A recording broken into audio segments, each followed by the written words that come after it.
Let's give it up for Travis. Woo! And everybody else, I don't want to negate the fact that other people have done stuff too. Travis, my friend, it will get better, okay? Just cheer up, buddy. I love you. I like to consider myself pretty adventurous when it comes to adult activities. I want to talk about is fucking, but I don't like to say it too often because it kind of creeps people out when I'm like up here talking about myself having sex. So if you want to like think about somebody else having sex, like Mr. Wizard or I don't know, Rihanna or some shit, think about that if you want. Yeah, whatever makes you feel better. I like to think I'm pretty adventurous when it comes to that activity, but I think my level of adventure is completely different from a lot of other people's. Like, I feel like kissing in a movie theater, I'm pretty edgy when I do that. Holding hands on a walk in a park, that's all pretty steep stuff for me. So you can imagine, to my imagination, when I had someone come up to me and, well, not come up to me, we're actually already coming up to each other over and over again. And she was like, hey, I was kind of caressing her neck and stuff, and she was like, hey, choke me. And I was like, with my love? I didn't even know the thing. I was like, what the fuck? Okay, and I feel super weird, because like I said, like holding hands is really, upper level stuff. Pretty freaky. But, I kind of did it a little bit, and she was like, no, like, choke me. And I was like, so you sound like Bert from like Sesame Street? Like,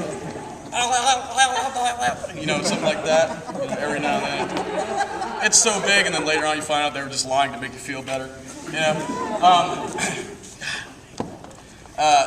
That's always nice, but from there it just kind of progressively got worse. Like choking, led to give me like a light tap on the face, and I'm like, the last thing I smacked was my salami earlier on. So I don't like to smack women. I think that's kind of messed up, along with the poets who were just up here. I feel you. I was like, okay. So I just kind of gave her a little tap, and she was like, no, slap the shit out of me. And she just popped me really hard, and I was like, holy fuck. It was just like having sex with Mike Tyson.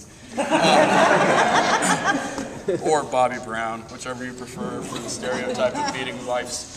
I was like, okay, so I, kind of gave her a nice little soft one, and then it started to get really weird, she was like, cut me. And I was like, what the fuck? And I was like, this is the last time I have sex with my 6th grade teacher. I couldn't do it anymore. There's a lot of talk about heroes, it's always funny, when heroes, they're on TV, they interviewed the guy rushing into the burning building, and he's like, oh my God, I just knew there was a kid in there, and I just had to save it. But there's always that one fucking coward out there who didn't go in there. I think they need to interview that guy and be like, so why didn't you go into the burning building? And he's like, well, I started to walk up to the building, man, and I was like, that is fucking hot. No, I'm not going to do that. It's like, I feel for the kid in there burning right now, but if I go in, I'm fucked too. So, and I have a date tomorrow night at Starbucks with an extra grande latte. I really feel bad right now for the white women sprinters in the Olympics. It's probably been at least since, I don't know, Greece, around ancient Greek times, when the Olympics were, that a woman who was white ever won the sprinting event.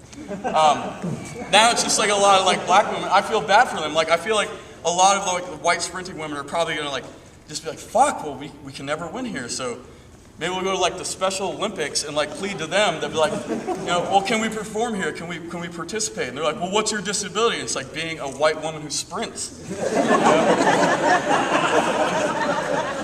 All right, that's it. Y'all have a nice day.